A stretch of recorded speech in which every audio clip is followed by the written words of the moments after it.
गुरुत्वीय स्थितिज ऊर्जा के बारे में। तो चलिए स्टार्ट करते हैं। देखिए, गुरुत्वीय स्थितिज ऊर्जा को समझने से पहले आपको समझना होगा गुरुत्वीय क्षेत्र क्या होता है। क्या गुरुत्वीय क्षेत्र क्या होता है? तो चलिए स्टार्ट करते हैं। देखिए, गुरुत्वीय क्षेत्र एक ऐसा क्षेत्र होता है जहां हम किसका अनुभव कर सकते हैं? आपके गुरुत्वाकर्षण बल का क्या कर सकते हैं? अनुभव कर सकते हैं। अर्थात वो क्षेत्र जहां पर यदि हम किसी अन्य पिंड को लाए तो वह गुरुत्वाकर्षण बल का क्या कर सकता है? अनुभव कर सकता है।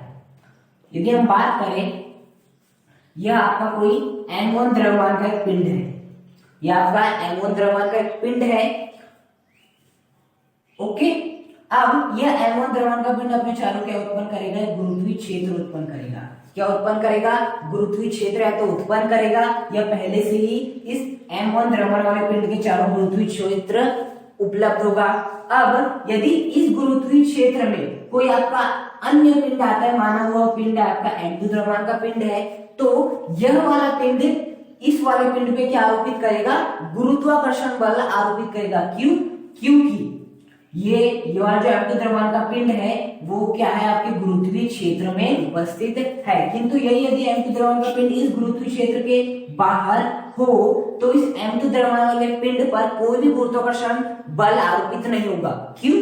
क्योंकि यह गुरुत्वीय क्षेत्र के भीतर उपस्थित नहीं है। तो गुरुत्वीय क्षेत्र एक ऐसा क्षेत्र है जहां यदि हम किसी अन्य पिंड को लाए, या किसी पिंड को लाए तो वह गुरुत्वाकर्षण बल का अनुभव कर सके। तो ये क्या होता है? आपका गुरुत्वीय क्षेत्र होता है। तो अब बात आती है आपकी गुरुत्वीय स्थितिज ऊर्जा क्या होती है। तो देखिए, गुरुत्वीय स्थितिज ऊर्जा कुछ नहीं होती। हम मान लेते हैं यह क्या है? आपका एक गुरुत्वीय क्षेत्र है जहां पर यदि किसी अन्य पिंड को लाएंगे तो गुरुत्वाकर्षण बल का अनुभव कर पाएगा। यहाँ पर एक आपका M1 द्रव्यमान का एक पिंड है, एक M1 द्रव्यमान का पिंड है जिस पर गुरुत्वाकर्षण बल का अनुभव कर रहा है क्योंकि वो गुरुत्वीय क्षेत्र में उपस्थित है। अब एक आपका M2 द्रव्यमान का पिंड है, एक क्या है? आपका M2 द्रव्यमान का पिंड है। अब इस M2 द्रव्यमान के पिंड को हमें इस गुरुत्वीय क्षेत्र में लाने के लिए कोई ना कोई कार्य करना पड़ेगा। क्यों? क्योंकि हम इसमें पहले बल लगाएंगे जिससे कि इसका विस्थापन यहां तक होगा, तो कोई ना कोई कार्य करना पड़ेगा। तो इस M2 द्रव्यमान वाले पिंड को अनंत से, कहां से? इस M2 द्रव्यमान वाले पिंड को अनंत से विद्युत क्षेत्र में स्थित किसी बिंदु, वो बिंदु मान लेते P है, तो इस M2 द्रव्यमान वाले पिंड को अनंत से गुरुत्वीय क्षेत्र में स्थित किसी बिंदु तक लाने में, किसी बिंदु P तक लाने में हमें जो भी कार्य करना पड़ता है वो क्या कहलाती है? आपकी गुरुत्वीय स्थितिज ऊर्जा। तो गुरुत्वीय स्थितिज ऊर्जा क्या कहलाती है? किसी M2 द्रव्यमान वाले पिंड को अनंत से गुरुत्वीय क्षेत्र में स्थित किसी बिंदु P तक लाने में जो भी कार्य करना पड़ता है, जो भी क्या करना पड़ता है? कार्य करना पड़ता है, वो कार्य किसके रूप में संचित हो जाता है? स्थितिज ऊर्जा के रूप में क्या हो जाता है? संचित हो जाता है। तो आपकी स्थितिज ऊर्जा क्या है? एक प्रकार से किया गया कार्य। आप सभी जानते हैं जो आपके कार्य होता है वो किसके रूप में संचित होता है? आपकी ऊर्जा के रूप में संचित होता है, या बोल सकते हैं ऊर्जा कार्य के रूप में संचित हो सकती है, या कार्य ऊर्जा के रूप में संचित होती है। तो उसी प्रकार से यहाँ जो आपके कार्य, जो भी आपको इस M2 द्रव्यमान वाले पिंड को अनंत से इस बिंदु P तक लाने में जो भी कार्य करना पड़ रहा है वो किसके रूप में संचित हो गया? आपकी स्थितिज ऊर्जा के रूप में क्या हो गया? संचित हो गया। तो ये होती है आपकी गुरुत्वीय स्थितिज ऊर्जा। किसी M2 द्रव्यमान वाले पिंड को अनंत से गुरुत्वीय क्षेत्र में स्थित किसी बिंदु P तक लाने में किया गया कार्य गुरुत्वीय स्थितिज ऊर्जा कहलाती है। क्या कहलाती है? आपकी गुरुत्वीय स्थितिज ऊर्जा कहलाती है। ओके, अब हम देखने वाले हैं कि इस M2 द्रव्यमान पिंड को जब हमने अनंत से गुरुत्वीय क्षेत्र के किसी बिंदु P पर लाए तो उसमें गुरुत्वीय स्थितिज ऊर्जा कितनी संचित हुई। अब हम उसी का क्या करने वाले हैं? डेरिवेशन करने वाले हैं। तो अब हम देखने वाले हैं गुरुत्वीय क्षेत्र में स्थित बिंदु पर गुरुत्वीय स्थितिज ऊर्जा का जो फॉर्मूला होता है वो डेराइव किस प्रकार से किया जाता है। देखिए, हम इसे करने के लिए क्या करते हैं कि आपका एक M1 द्रव्यमान का क्या ले लेते हैं? आपका एक पिंड ले लेते हैं, और वो जो M1 द्रव्यमान का पिंड है इस गुरुत्वीय क्षेत्र में क्या है? उपस्थित है। कौन से? इस गुरुत्वीय क्षेत्र में उपस्थित है आपका एक M2 द्रव्यमान का पिंड है। एक m2 द्रव्यमान का पिंड है, ओके, और इस गुरुत्वीय क्षेत्र में एक बिंदु P है, जिस पर हमें क्या करना है, गुरुत्वीय स्थिति ऊर्जा की क्या करना है, गणना करना है। तो उसके लिए हमें क्या करना पड़ेगा, एक m2 द्रव्यमान या कोई भी द्रव्यमान वाले पिंड को ला सकते हैं हम। m2 द्रव्यमान वाले पिंड को अनंत से m2 द्रव्यमान वाले पिंड को अनंत से गुरुत्वीय क्षेत्र में इस बिंदु P पर क्या करना होगा, लाना होगा, तभी हम क्या निकाल सकते, गुरुत्वीय स्थिति ऊर्जा निकाल सकते। तो गुरुत्वीय स्थिति ऊर्जा के लिए हम क्या करेंगे, हमने m1 द्रव्यमान का पिंड मान लिया जो कि गुरुत्वीय क्षेत्र में उपस्थित है, यहाँ पर एक बिंदु P मान लिया, और इस बिंदु P की जो इस m1 द्रव्यमान वाले पिंड से दूरी है वो कितनी मान ली हमने, स्मॉल r मान ली। क्या मान लिया, आपकी स्मॉल r मान ली।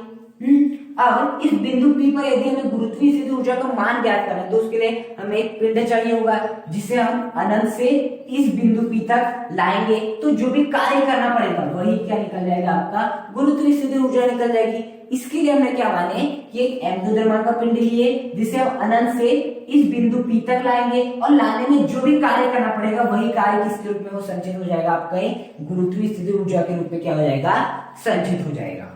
ओके, वही जो कार्य होगा वही गुरुत्वीय स्थिति ऊर्जा के रूप में संचित हो जाएगा। अब अनंत क्या होता है, हमें तो मालूम नहीं। अनंत का अर्थ होता है जहां पहुंचाना जा सके, जिसका हमें मान ज्ञात ना हो। तो अब हम कैसे पता करेंगे कि जहां से आप आ रहे हो उसका ही ज्ञान नहीं है, तो जहां तक आना है उसका ज्ञान है, लेकिन कहां से आ रहे उसी का ज्ञान नहीं है, तो हम कार्य किस प्रकार से निकाल सकते हैं। तो उसके लिए हम क्या करते हैं, एक बहुत अच्छा क्या कर सकते हैं, चीज का यूज कर सकते हैं। हम क्या करेंगे, देखिए हम मान लेंगे पहले कि यह क्या है, आपका एक m1 द्रव्यमान का एक कण है, बिल्कुल सॉरी पिंड है। यह m1 द्रव्यमान का क्या आपका पिंड है, जिससे x दूरी पर, कितने दूरी पर, x दूरी पर m2 द्रव्यमान का एक पिंड रखा हुआ है, और इसके चारों क्या उत्पन्न है, गुरुत्वीय क्षेत्र। इस m2 द्रव्यमान के चारों क्या है, गुरुत्वीय क्षेत्र है। ओके, तो ये m1 द्रव्यमान का पिंड है, m2 द्रव्यमान का पिंड है, जिनके मध्य की दूरी कितनी है, आपकी x है। अब देखिए, चूंकि दोनों ही पिंड गुरुत्वीय क्षेत्र में उपस्थित है, अर्थात, और हम सभी जानते हैं कि जब भी दो द्रव्यमान के पिंड एक दूसरे के निकट आते हैं तो उनके मध्य क्या लगता है, आपका गुरुत्वाकर्षण बल लगता है। क्या लगता है, आपका गुरुत्वाकर्षण बल लगता है। तो इस m1 और m2 द्रव्यमान वाले पिंड के मध्य भी गुरुत्वाकर्षण बल लगेगा, क्योंकि ये दो द्रव्यमान वाले पिंड है। तो इनके मध्य गुरुत्वाकर्षण बल क्या होगा, आप सभी न्यूटन के सार्वत्रिक गुरुत्वाकर्षण के नियम से निकाल सकते हैं। यदि आपको न्यूटन के सार्वत्रिक गुरुत्वाकर्षण का नियम नहीं मालूम तो प्राइवेट बटन का लिंक आ रहा है, वहां जाके आप देख सकते हैं। न्यूटन के गुरुत्वाकर्षण के सार्वत्रिक नियम से, गुरुत्वाकर्षण के सार्वत्रिक नियम से, गुरुत्वाकर्षण के सार्वत्रिक नियम, न्यूटन के गुरुत्वाकर्षण सार्वत्रिक नियम से हम दो द्रव्यमान वाले पिंडों के मध्य गुरुत्वाकर्षण बल का परिमाण कितना होता है उसका मान निकाल सकते हैं। उसका फॉर्मूला क्या दिए थे उन्होंने फॉर्मूला दिए थे Gm1m2 डिवाइड बाय r², जहां m1 m2 दो द्रव्यमान होंगे जिनके मध्य गुरुत्वाकर्षण बल आरोपित हो रहा है, और r क्या होती है, दोनों द्रव्यमान वाले पिंडों के मध्य की दूरी। तो यहाँ से जो आपका गुरुत्वाकर्षण बल निकल जाएगा, इन दोनों के मध्य, इन दोनों मान लें तो F है, वो कितना हो जाएगा G, ये तो कांस्टेंट होता है सार्वत्रिक गुरुत्वाकर्षण नियतांक। m1 पहले पिंड का द्रव्यमान जो कितना है, आपका m1 ही है। m2 क्या है, दूसरे पिंड का द्रव्यमान जो कि आपका है, उस दूसरे पिंड का द्रव्यमान जो कि आपका m2 ही है। r का अर्थ होता है दोनों द्रव्यमान वाले पिंडों के मध्य की दूरी। तो देखिए दोनों द्रव्यमान वाले पिंडों के मध्य की दूरी कितनी है, आपकी x है, तो क्या हो जाएगा, आपका x का स्क्वायर हो जाएगा। इसे हम नाम दे देते हैं आपका समीकरण नंबर 1। हमने कुछ नहीं किया, बस F बराबर G m1 m2 upon r² वाला फॉर्मूला का उपयोग किए। तो यहाँ से क्या निकल गया, G पहले पिंड का द्रव्यमान इनटू दूसरे पिंड का द्रव्यमान डिवाइड बाय दोनों पिंडों के मध्य की दूरी जो कि कितनी आपकी x² है। अब हम क्या करेंगे, ये जो आपका m2 द्रव्यमान वाला पिंड है इसे हम क्या करेंगे, dx दूरी क्या करेंगे, विस्थापित करेंगे। कितनी दूरी विस्थापित करेंगे, dx दूरी विस्थापित करेंगे। अब देखिए इस m2 द्रव्यमान को यदि हमें dx दूरी विस्थापित करना होगा तो हमें इस m2 द्रव्यमान वाले पिंड के ऊपर बल लगाना पड़ेगा। हमने बल लगाया जिससे कि आपका विस्थापन कितना हुआ, आपका dx हुआ। जिससे हमने इस m2 द्रव्यमान वाले पिंड पे बल लगाया, जिससे कि जो आपका विस्थापन हुआ वो कितना हुआ आपका dx हुआ। अब बल भी हुआ, बल भी लगाया गया है, विस्थापन भी हुआ है, तो आपका कार्य भी कोई ना कोई अवश्य निकलेगा। ओके, तो हम क्या लिखेंगे m2 द्रव्यमान वाले पिंड को, m2 द्रव्यमान वाले पिंड को dx दूरी, देखिए कितनी dx दूरी विस्थापित करने में कार्य, विस्थापित करने में कार्य कितना हुआ।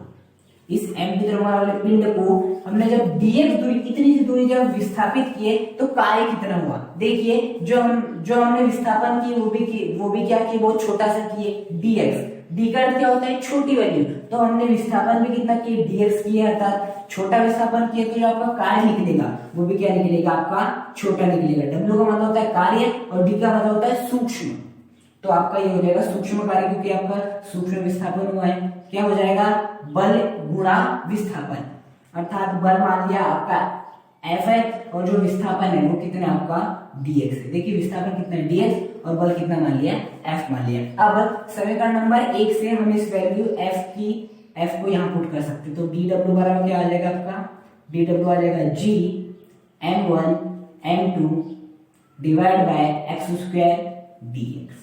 हमने कुछ नहीं किया, इस f के यहाँ से इस f के मान को यहाँ पर पुट कर दिए, तो ये हो जाएगा आपका समीकरण नंबर 2। तो ये हो जाएगा आपका इस m2 द्रव्यमान वाले पिंड को dx दूरी तक विस्थापित करने में किया गया कार्य। अब देखिए यदि इस m2 द्रव्यमान वाले पिंड को dx दूरी तक विस्थापित करने में यदि किया गया कार्य इतना है, तब यदि हम कुछ समय पहले की बात करें, जब हमने डेरिवेशन स्टार्ट किया था, तो यहाँ हमने बिंदु P माना था और उनके मध्य की दूरी हमने कितना माना था, r माना था, और यहाँ माना था आपका इंफिनिटी, जो हमें मालूम नहीं था, वहां से लेके यहाँ तक लाने में किए गए कार्य की गणना करनी थी, उसके बाद हमने ये सब किया। तो यदि किसी m2 द्रव्यमान वाले पिंड को dx दूरी विस्थापित करने में यदि इतना कार्य हमें लगता है, तो इस m2 द्रव्यमान वाले पिंड को अनंत से इस दूरी r तक लाने में हमें कितना कार्य करना होगा, ये तो है ना, इस बिंदु P तक लाने में, अर्थात इस दूरी r तक लाने में कितना कार्य करना होगा। तो हम क्या कर लेंगे, यदि इस m2 द्रव्यमान वाले पिंड को dx दूरी विस्थापित करने में यदि हमें इतना कार्य करना पड़ता है, तो इस m2 द्रव्यमान वाले पिंड को अनंत से लेकर इस दूरी r तक लाने में हमें कितना कार्य करना पड़ेगा, उसके लिए हम क्या कर देंगे, इंटीग्रेशन कर देंगे। दोनों का क्या कर देंगे, हम इंटीग्रेशन कर देंगे दोनों पक्ष में, तो क्या हो जाएगा g m1 m2 divide by x square dx। क्या कर देंगे, हम दोनों का इंटीग्रेशन कर देंगे और लिमिट्स लगा देंगे। कहां से ला रहे हैं, इन्फिनिटी से ला रहे हैं m2 द्रव्यमान वाले पिंड को, कहां तक ला रहे हैं, दूरी r तक ला रहे हैं, कहां तक ला रहे हैं, दूरी r तक ला रहे हैं, तो हमने इंटीग्रेशन कर दिए, साथ ही साथ उनकी क्या कर दिए, लिमिट्स भी कर लिए। अब हम इंटीग्रेशन करेंगे, उसके बाद लिमिट्स को सॉल्व करेंगे और हमारा जो फाइनली कार्य आएगा वो आ जाएगा, और वही किसके रूप में संचित हो जाएगा, स्थितिज ऊर्जा के रूप में संचित हो जाएगा। अब इसे यहां सॉल्व कर लेते हैं, तो dw का इंटीग्रेशन क्या हो जाएगा, यदि आप dx के इंटीग्रेशन की बात करें तो कितना होता है x, यदि आप dy की इंटीग्रेशन की बात करें तो कितना होता है y, यदि हम आपके dw का इंटीग्रेशन करें तो कितना हो जाएगा आपका w, और w क्या होता है आपका टोटल वर्क, अर्थात हमारा जो संपूर्ण कार्य है वो निकल जाएगा आपका w बराबर। आप सभी जानते हैं कि इंटीग्रेशन के अंदर कोई कांस्टेंट टर्म कभी नहीं रहती, तो g क्या है, ये तो सार्वत्रिक नियतांक है, ये बाहर आ जाएगा। m1 जो द्रव्यमान का पिंड है वो तो उतना ही रहेगा, नियत ही रहेगा, तो m1 m2 इस द्रव्यमान का, इस पिंड का द्रव्यमान वो भी क्या रहेगा, नियत रहेगा, किंतु जो आपका x है वो परिवर्तित होता रहेगा। उसका कारण क्या है, इसे हमने कार्य निकालने के लिए हमने क्या माने थे, m1 m2 द्रव्यमान वाले पिंड को x दूरी पर माने थे, फिर हमने उसे dx दूरी तक स्थापित किए थे। अब हमने दूरी कितनी मान ली है उनकी, अब हमने दूरी कितनी मान ली है, इंफिनिटी से r तक लाना है, मतलब यह दूरी परिवर्तित होते जा रही, पहले x माने फिर dx, अब r, इसलिए ये क्या है, परिवर्ती राशि, इसलिए हम इसे इंटीग्रेशन के अंदर ही रख देंगे। कहां से कहां तक करना है हमें, इंफिनिटी टू r तक करना है, और क्या हो जाएगा, ये आपका dx हो जाएगा, क्योंकि g m1 m2 आपकी नियत राशि थी, तो इसे हमने बाहर ले लिया 1/x स्क्वायर, ये परिवर्ती राशि तो इसे हमने अंदर ही रखे। अब देखिए आगे क्या हो जाएगा, w बराबर g m1 m2, अब देखिए इंफिनिटी टू r, यदि ये आपके सामने लिखा है a 1/a, तो इसका अर्थ क्या होता है a इनवर्स। यदि लिखा है 1/a², तो इसका अर्थ क्या होता है, जब हम इसे ऊपर लाएंगे तो इस घात में माइनस चिन्ह रहेगा, तो a -2 हो जाएगा। तो 1/x² के लिए कितनी हो जाएगी, x⁻², dx। ये हो जाएगी, जब हम इसे ऊपर ले जाएंगे तो x⁻², dx। अब देखिए x⁻n ds का फॉर्मूला होता है, वो फॉर्मूला क्या होता है, x⁻n+1 डिवाइड बाय n+1। ये x है, यहाँ भी x है, इस n के स्थान पे क्या है, -2 है। तो अब हम इस फॉर्मूले को यहाँ अप्लाई करेंगे तो आपका w कितना निकल जाएगा, w बराबर g m1 m2। देखिए x जैसा का वैसा, n+1, n के स्थान पे क्या है, -2, तो क्या हो जाएगा, -2+1 डिवाइड बाय n के स्थान पे क्या है आपका -2, तो -2+1 और आपकी लिमिट्स चलते रहेगी इन्फिनिटी टू r तक। हमने कुछ नहीं किया, बस इस फॉर्मूले का क्या किए हमने उपयोग किया है। अब इसे हम अच्छे से सॉल्व कर लेते, क्या हो जाएगा आपका w बराबर g m1 m2। अब देखिए x⁻²+1, x⁻−1 डिवाइड बाय -2+1, -1 कहां से कहां तक, इन्फिनिटी टू r तक। अब देखिए ये -1, इस माइनस चिन्ह को आप क्या ले लेंगे, आपका बाहर ले लेंगे, तो क्या हो जाएगा g m1 m2 इनटू क्या हो जाएगा -1, क्योंकि हमने बाहर ले लिए, अंदर क्या हो जाएगा x inverse infinity to r। ये हो जाएगा, हमने -1 को क्या ले लिए, बाहर ले। अब हम इससे आगे सॉल्व कर लेते हैं, क्या हो जाएगा, w बराबर इस -1 का गुणा यहाँ हो जाएगा, तो क्या हो जाएगा -g m1 m2। अब यदि 1/a बराबर a-1 होता है, तो a-1 बराबर क्या हो सकता है, 1/a भी होगा। यदि 1/a a-1 होता है, तो a-1 क्या हो जाएगा आपका 1/a। तो यदि हमने 1/x² को यदि x-2 लिखे थे, तो हम इस x-2 को 1/x² लिख सकते हैं, क्योंकि x के पावर -1 है, तो इसे हम क्या लिख सकते हैं, आपका अंदर 1/x लिख सकते हैं, बिल्कुल लिख सकते हैं 1/x। कहां से कहा था, इन्फिनिटी टू r तक। अब क्या करेंगे हम, देखिए आपका इंटीग्रेशन सॉल्व हो गया। इंटीग्रेशन जैसे सॉल्व होता है तो आप अपर लिमिट रखते हैं पहले इस x के स्थान पे, फिर माइनस लगाते हैं, फिर लोअर लिमिट रखते हैं, तो w बराबर -g m1 m2। अब देखिए यहाँ क्या करेंगे, 1/, इस x के स्थान पे पहले क्या रखेंगे, आपका r रखेंगे, तो रख देते हैं r, माइनस रखेंगे, अब इस x के स्थान पे क्या रखेंगे, आपकी इन्फिनिटी रखेंगे, जो कि हमने रख दिए।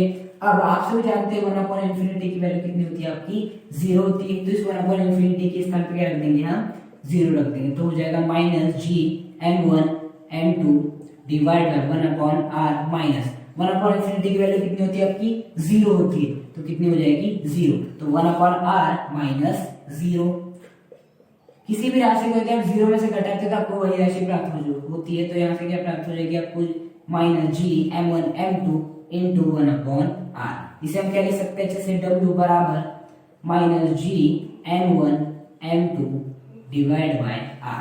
तो यह निकल जाएगा आपका कार्य, किसका कार्य निकल जाएगा, इस n2 द्रव्यमान वाले पिंड को अनंत से इस बिंदु P तक अर्थात दूरी r तक लाने में किया गया कार्य निकल जाएगा। अब यह जो आपका कार्य है, ये जो आपका कार्य निकलेगा वही किसके रूप में संचित हो जाएगा, आपका स्थिति ऊर्जा के रूप में संचित हो जाएगा। तो स्थिति ऊर्जा के रूप में क्या हो जाएगा, संचित हो जाएगा। तो आपके इस m2 द्रव्यमान पिंड को अनंत से बिंदु P तक लाने में जो हमारा कार्य हुआ है वह स्थिति ऊर्जा के रूप में क्या हो जाएगा, आपका संचित हो जाएगा। अर्थात यहाँ से हम क्या बोल सकते हैं कि जो आपका W है वो किसके बराबर हो जाएगा, आपका U टेंड्स टू स्थितिज ऊर्जा। ओके, तो इस W के स्थान पे U लिख सकते हैं, क्योंकि यही किया गया कार्य स्थिति ऊर्जा के रूप में संचित हो जाएगा, तो आपका W वाला U हो जाएगा। तो U का मान कितना रहेगा, G m1 m2 divide by r। तो ये हो जाएगा गुरुत्वीय क्षेत्र के किसी बिंदु पर गुरुत्वीय स्थिति ऊर्जा का मान। इसके लिए हमने क्या किए, हमें इसको इस एम्पलीफायर पिंड को अनंत से यहाँ तक लाना था। तो अनंत का तो हमें ज्ञान नहीं है, इसका ज्ञान था, लेकिन अनंत का ज्ञान नहीं था। इसके लिए हमने क्या किए, पहले m1 m2 द्रव्यमान पिंड को x दूरी पे रखे, फिर उसे दिए दूरी तक स्थापित करने जो भी कार्य हुआ वो dw था उसे निकाले। ओके, अब यदि दिए दूरी स्थापित करने में यदि हमें dw कार्य करना पड़ता है, तो हमें इस इंफिनिटी से इस दूरी r तक लाने में कितना कार्य करना होगा, तो उसके लिए हमने dw का क्या कर दिए, इंटीग्रेशन कर दिया और लिमिट्स कहां से कहां तक लगा दिए, इंफिनिटी टू r तक, और हमने सॉल्व किया तो आपका w इतना आया -gm1 m2 अपॉन r। यही जो कार्य किया गया कार्य है यही किसके रूप में संचित हो जाएगा, आपकी गुरुत्वीय स्थिति ऊर्जा के रूप में, सॉरी कौन सी स्थिति ऊर्जा के रूप में, गुरुत्वीय स्थिति ऊर्जा के रूप में संचित नहीं होता, वो होता है गुरुत्वीय स्थिति ऊर्जा के रूप में संचित हो जाएगा। तो इस W के स्थान पे हम ये U लिख सकते हैं, U टेंस टू गुरुत्वीय स्थिति ऊर्जा। ओके, तो यही U का मान कितना जाएगा, -gm1m2 अपॉन r। अब जरा गौर कीजिए कि आपका U का मान देखिए तो क्या प्राप्त हो रहा है, आपको ऋणात्मक प्राप्त हो रहा है। तो सदैव याद रखिएगा, ये परीक्षा में कुछ भी दिया जाता है कि जो आपकी गुरुत्वीय स्थिति ऊर्जा होती है, गुरुत्वीय स्थिति ऊर्जा होती है, वो कैसी होती है, सदैव गुरुत्वीय स्थिति ऊर्जा जो रहती है आपकी, वो सदैव क्या होती है, ऋणात्मक। सदैव आपको क्या मिलेगी, वो ऋणात्मक ही होती है। और उसका ज्ञान हमने कैसे लिया, आपके जब हमने इस फॉर्मूले को डेराइव किया तो यहाँ क्या है, माइनस चिन्ह आता है। यहाँ से स्पष्ट है कि आपकी गुरुत्वीय स्थिति ऊर्जा सदैव क्या होती है, ऋणात्मक होती है।